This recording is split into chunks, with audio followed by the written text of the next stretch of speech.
Hello friends, I am Mukesh Kumar. Welcome back to this channel. तो friends, आज हम discuss करने वाले हैं समांतर माध्य। तो समांतर माध्य क्या होता है, इसकी आपको परिभाषा देने से पहले मैं आपको एक एग्जाम्पल की ओर ले जाता हूं, क्योंकि समांतर माध्य हम बचपन से ज्ञात करते आ रहे हैं। अब आपका माइंड में बात आ रही होगी कि बचपन से कैसे समांतर माध्य ज्ञात कर रहे हैं। तो चलिए एग्जाम्पल समझते हैं। मान लीजिए कि हमारे पास 10 चॉकलेट है और हम 2 जने हैं, तो 10 चॉकलेट को हमें 2 जनों में डिवाइड करना है। तो हम क्या करेंगे, टोटल चॉकलेट कितनी है 10, कितने में डिवाइड करना है 2 जनों में। तो किसका भाग देंगे, हम 2 का भाग देंगे। तो हमारे पास कितनी चॉकलेट आ जाएगी, प्रत्येक के पास में 5 चॉकलेट आ जाएगी। यही हमारा समांतर माध्य कहलाता है, क्योंकि बचपन के अंदर हमें बहुत सारे ऐसे खिलौने थे या ऐसे टॉफियां हैं, पैसे हैं जो हमें डिवाइड करना पड़ता था। कैसे कि मान लीजिए कि मामा जी आए, मामा जी ने हमें 10 चॉकलेट ला के दी है और हम मान लीजिए कि 2 भाई बहन हैं, तो ऐसा तो है नहीं है कि एक भाई पूरी चॉकलेट ले ले, कि ऐसे हम लेने भी नहीं देते थे। तो हम क्या करते थे, उनका बंटवारा करते थे, है ना। तो 5 तुम रख लो, 5 मैं रख लूंगा। तो यही तुम्हारा क्या कहलाएगा, समांतर माध्य। और आज भी हम अनजाने में समांतर माध्य करते आ रहे हैं। कैसे, मान लीजिए हम पार्टी कर रहे हैं और पार्टी करने के लिए 5 फ्रेंड गए थे, और एक बार क्या हुआ कि जितने भी खर्चा हुआ था एक फ्रेंड ने दे दिया। चाय के, कॉफ़ी के, नाश्ते के, स्विमिंग पूल के, आने के जाने के जो भी किराया होता है, सभी को मिला के मान लीजिए 1000 रुपये खर्च हो गए। तो जब वापस रिटर्न घर पे आते हैं, ऐसा तो है नहीं है कि एक फ्रेंड ने पैसे दे दिए और सबके सब घर पे आ गए और सारा खर्चा वो उठा लेगा। ऐसा तो कभी हो ही नहीं सकता। जब घर पे आने से पहले हम क्या करते हैं कि भाई साहब कितना खर्चा हो गया है, सबके डिवाइड कर लो, कि मैं अकेला थोड़ी ना दूंगा मैं।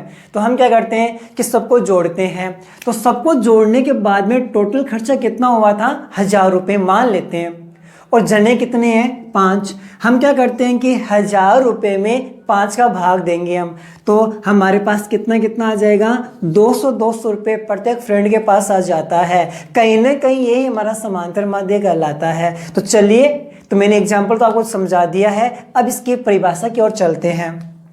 समांतर माध्य किसी श्रेणी के समस्त पदों के मूल्य के योग में उनकी पदों की संख्या का भाग दिया जाता है। जितने हमारे पास मूल्य हैं, मूल्य यानी कि किसी के आंकड़े, जो भी हमारे पास मूल्य दे रखे हैं, जो भी हमारे पास सूचनाएं दे रखी हैं, आंकड़े दे रखे हैं, उन आंकड़ों के योग में हमें उनकी संख्या का भाग देना है। कितने पद दे रखे हैं, उनका जब भाग देते हैं तो हमारे पास क्या आ जाता है, समांतर माध्य आ जाता है। समांतर माध्य का मीन्स होता है कि औसत ज्ञात करना। इसे हम माध्य, औसत और समांतर माध्य भी कह सकते हैं।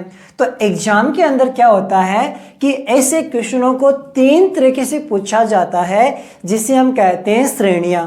तो श्रेणियां कितने प्रकार की होती है, 3 प्रकार की, जिसे व्यक्तिगत श्रेणी कहते हैं, खंडित श्रेणी कहते हैं और अखंडित श्रेणी कहते हैं। 3 टाइप से क्वेश्चन आते हैं। पहला क्वेश्चन आएगा व्यक्तिगत श्रेणी से आ सकता है। 2 नंबर टाइप से जो क्वेश्चन आते हैं उसको हम खंडित श्रेणी कह सकते हैं। 3 नंबर टाइप से जो क्वेश्चन आ सकते हैं उसको हम कहते हैं अखंडित श्रेणी। तो हम प्रत्येक के ऊपर डिस्कस करेंगे। तो सबसे पहले हम लेके चलते हैं व्यक्तिगत श्रेणी।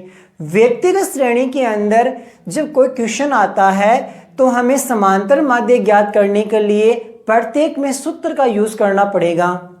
तो व्यक्तिगत श्रेणी के अंदर कोई क्वेश्चन आता है तो समांतर माध्य ज्ञात करने के लिए कौन सा सूत्र का यूज करेंगे, वो देखो। तो समांतर माध्य को हम अक्ष बार के रूप में शो करते हैं। पूरा समांतर माध्य बोल सकते हैं, शॉर्ट में अक्ष के ऊपर बार लगा देते हैं तो अक्ष बार कहलाएगा। तो सूत्र क्या लगता है कि आंकड़ों का योग बटे आंकड़ों की संख्या, ये हमारा लगेगा व्यक्तिगत श्रेणी के अंदर। जितने हमारे पास मूल्य दे रखे होते हैं उन सब का योग करके उनकी संख्या का भाग दे देंगे तो हमारे पास क्या आ जाएगा, समांतर माध्य। फॉर एग्जाम्पल लेके चलते हैं। मान लीजिए कि एक खिलाड़ी है, उसने 5 मैच खेले। पहले मैच में मान लीजिए कि शतक मारा यानी 100 रन बनाए, दूसरे मैच में 0 रन बनाए हैं, तीसरे मैच में मान लीजिए उसने 70 रन बनाए हैं, चौथे मैच में उसने 130 रन बनाए थे और 5वें मैच में उसने 20 रन बनाए हैं। तो 5 मैचों में ये इस प्रकार के रन बनाए और हमें पूछा गया है कि समांतर माध्य ज्ञात करो। तो ये जो श्रेणी है ये किस प्रकार की श्रेणी कहलाएगी, हमारी व्यक्तिगत श्रेणी कहलाती है। यानी जब हमारे पास जो आंकड़े दे रखे हैं साधारण श्रेणी में दे रखे हैं, जिसमें हमारे पास ओनली अक्स की वैल्यू कहलाती है। ये हमारी कौन सी वैल्यू है, अक्स वैल्यू है, क्योंकि इसमें जब आवर्ती नहीं है, आवर्ती यानी अक्स मूल्य नहीं दे रखा है, हमारे पास ओनली अक्स मूल्य दे रखा है, सिंगल संख्याएं दे रखी है, उसे हम व्यक्तिगत श्रेणी कहते हैं। तो व्यक्तिगत श्रेणी की पहचान क्या है, आपको अक्स वैल्यू दे रखी होगी जिसमें आपके पास ओनली संख्याएं दे रखी होगी इस प्रकार से। तो ये हमारा कहलाता है व्यक्तिगत श्रेणी। तो व्यक्तिगत श्रेणी के अंदर यूज हमने बता दिया कि सूत्र का यूज करना है। तो कैसे करेंगे कि समांतर माध्य बराबर आंकड़ों का योग बटे आंकड़ों की संख्या। आंकड़े हमारे पास कौन से हैं, ये मैच में बनाए गए रन हमारे लिए क्या कहलाएंगे, आंकड़े।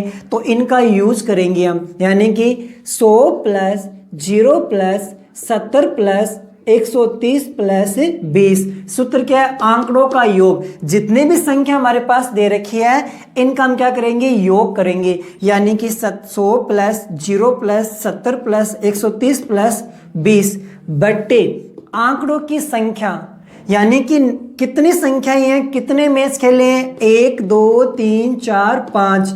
तो किसका भाग देंगे हम, 5 का भाग दे देंगे। 100 और 70 कितने हो जाएंगे, 170। 170 और 130 हो जाएंगे 300। 300 और आपके पास ये 20 दे रखे हैं, कितने हो जाएंगे, 320। और किसका भाग देंगे, 5 का। तो 6 पंजा 30, 5 चौके 20। तो जो हमारे पास 64 यानी 64 रन क्या आ रहे हमारे पास, माध्य कहलाएगा। यानी प्रत्येक मैच में वो 64 रन बना रहा है। 5 मैचों के रन दे रखे हैं। यदि समांतर माध्य यानी औसत ज्ञात करेंगे तो प्रत्येक मैच में कितना आ जाएगा, 64 रन आ जाएगा। समांतर माध्य आंकड़ों के अध्ययन के लिए बहुत ज़्यादा यूज में लिए जाते हैं। दैनिक जीवन में भी इनका बहुत ज़्यादा महत्व है। मैंने आपको एग्जाम्पल अभी बताया था। एक एग्जाम्पल और ले लेते हैं। मान लीजिए कि 5 कर्मचारी दे रखे हैं और उनका वेतन दे रखा है। एक संस्था में 5 कर्मचारी काम करते हैं, पांचों का अलग अलग वेतन है। एक का तो दे रखा है प्रतिदिन का 500 रुपये, एक का दे रखा है 700 रुपये, एक का दे रखा है 200 रुपये, और एक कर्मचारी का दे रखा है 1000 रुपये, और एक का दे रखा है 100 रुपये। 5 कर्मचारियों का वेतन दे रखा है और हमें पूछा जाए कि समांतर माध्य ज्ञात करें। समांतर माध्य पूछा है तो हम समांतर माध्य ज्ञात करने के लिए कौन सा सूत्र यूज करेंगे, ये वाला, क्योंकि ये हमारे पास जो आंकड़े दे रखे हैं वो कौन सी श्रेणी के हैं, व्यक्तिगत श्रेणी के हैं। क्योंकि साधारण आंकड़े हैं, अक्स वैल्यू दे रखी है सबकी, इसलिए इनको हम चर मूल्य भी कहते हैं। क्योंकि चर का मान बदलता रहता है कि अक्स की वैल्यू कभी 10 आती है, कभी 100 आती है, कभी 200 आती है, कभी 5 भी आती है, तो इसलिए इनको चर मूल्य कहा जाता है। व्यक्तिगत श्रेणी के अंदर जो भी आंकड़े होते हैं इनको चर मूल्य कहा जाता है, जिसको हम अक्स के रूप में शो करते हैं।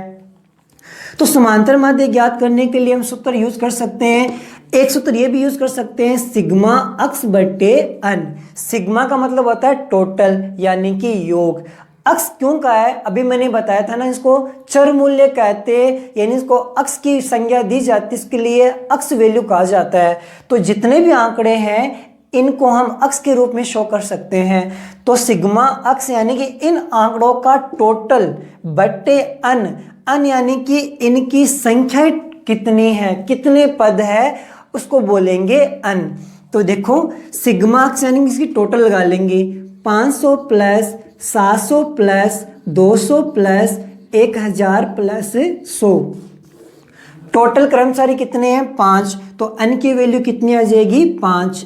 तो 500 700 हो जाएंगे 1200, 1200 200 हो जाएंगे 1400, 1400 100 हो जाएंगे 1500, 1500 और हमारे पास 1000 हो जाएंगे 2500 रुपये बटे 500।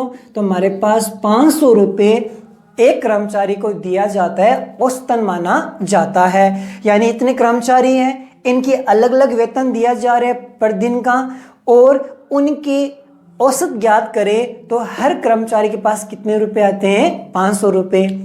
एक एग्जाम्पल और ले लेते हैं। मान लीजिए कि एक विद्यार्थी है, उसके 10 टेस्टों में प्राप्तांक आए हैं। 10 टेस्ट लिए गए थे, पहले टेस्ट में 8 नंबर, दूसरे में 10, 7, 0, 1, 7, 8, 2, 10, 7 इनके नंबर आए हैं।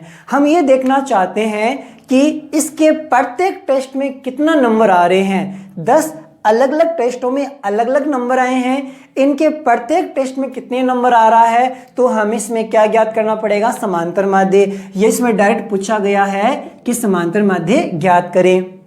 तो इसके अंदर एक की वैल्यू दे रखी है, तो जब एक वैल्यू दे रखी है तो हमारी कौन सी श्रेणी कहलाती है? व्यक्तिगत श्रेणी। और व्यक्तिगत श्रेणी में समांतर माध्य ज्ञात करने का सूत्र क्या लगाते हैं? आंकड़ों का योग बटे आंकड़ों की संख्या, या फिर सिग्मा अक्स बटे n का यूज करते हैं। तो चलिए समांतर माध्य कैसे ज्ञात करेंगे? तो समांतर माध्य बराबर, तो चाहे ये वाला हिंदी वाला सूत्र यूज कर लो, चाहे इंग्लिश वाला, कोई फर्क नहीं है। तो सिग्मा अक्स बटे n, यानी कि इनका योग करेंगे, उसमें इनकी संख्या का भाग दे देंगे।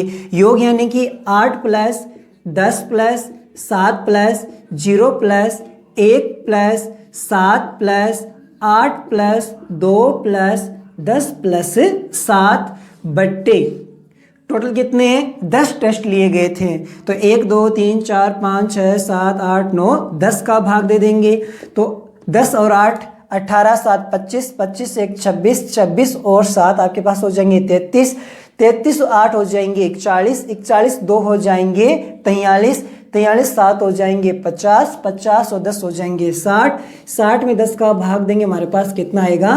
6 नंबर। यानी कि प्रत्येक टेस्ट में इसके 6 नंबर आ रहे हैं। तो ये हमारा कहलाता है समांतर माध्य, जो व्यक्तिगत श्रेणी के अंदर बताया गया है। तो आई होप आपको व्यक्तिगत श्रेणी समझ आई है फ्रेंड्स। आने वाली वीडियोस के अंदर हम इसकी जो खंडित श्रेणी है, अखंडित श्रेणी है, इनके ऊपर फुल डिटेल से हम अध्ययन करेंगे। तो आप मेरे साथ बने रहिए। अगर वीडियो पसंद आता है तो वीडियो को लाइक करना है, शेयर करना है और चैनल को सब्सक्राइब करना है। तो मिलते हैं अगली वीडियो के अंदर। Thank you.